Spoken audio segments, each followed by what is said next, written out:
In the co-main event, former two-division title holder Paulie Malignaggi faces welterweight titleist Shawn Porter. We caught up with Malignaggi at Gleason's gym, where he donated $25,000 to Knock Out Obesity, a charity that supports youth and adult nutritional and physical education outreach programs in Brooklyn's community centers.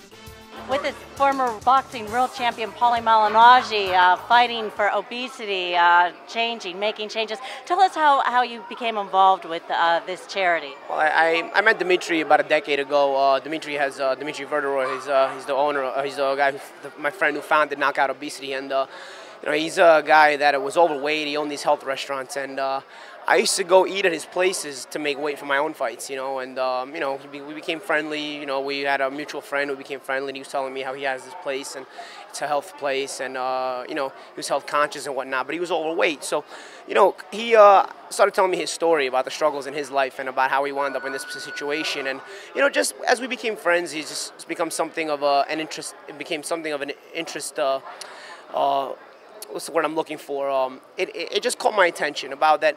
In life, fighting is not necessarily hand-to-hand combat all the time. Sometimes in life we have to fight different things, and Dimitri's struggles kind of, I wouldn't say inspired me, but I guess that's the word you're looking for, in that he had to overcome a lot of problems too. And through seeing the things he overcame, not just the obesity, but the fact that it got him not just to a better place physically, but also a better place mentally. The fact that I saw my friend change for the better just overall because of putting himself in a better situation and knocking out the obesity, so to speak.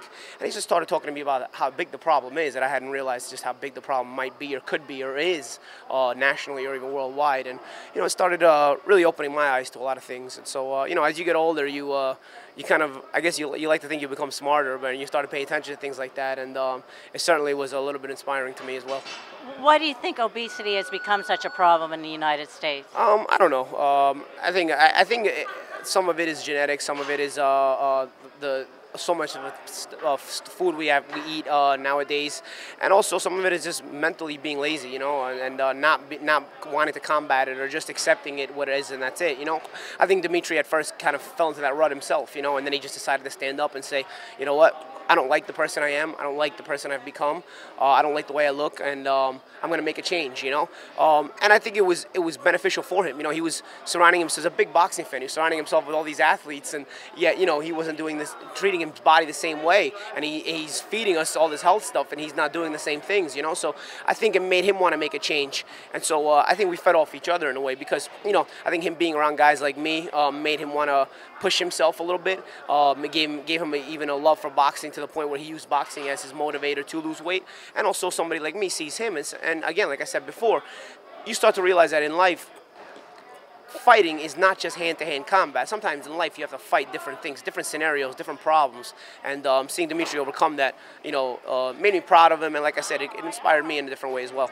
And just to be ending this, how do you cut weight? I mean, you are in a sport where you are always cutting weight. What do you eat? Is it the diet or what? Yeah. I mean, I know we know physical exercise isn't your... Cutting weight for athletes is a difficult proposition.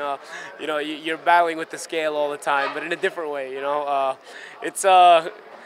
There's a lot of things we go through, trust me. It's hard to explain in just one little interview, so it's hard to keep it short. But it's not.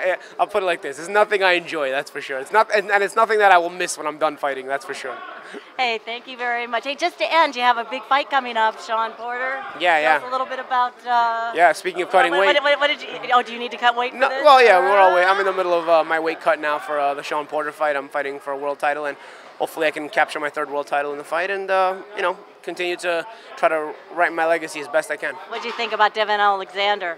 I was surprised. I thought Devin was going to handle it, but Shawn put up a good fight, and had a great game plan, and he handled him very well. So I think it kind of opens my eyes and it makes me realize that I have my hands full, and I got to be ready for him. Thank you, Paulie. Good luck. Thanks, champ. Thank you. Thank you. Paulie Malignaggi.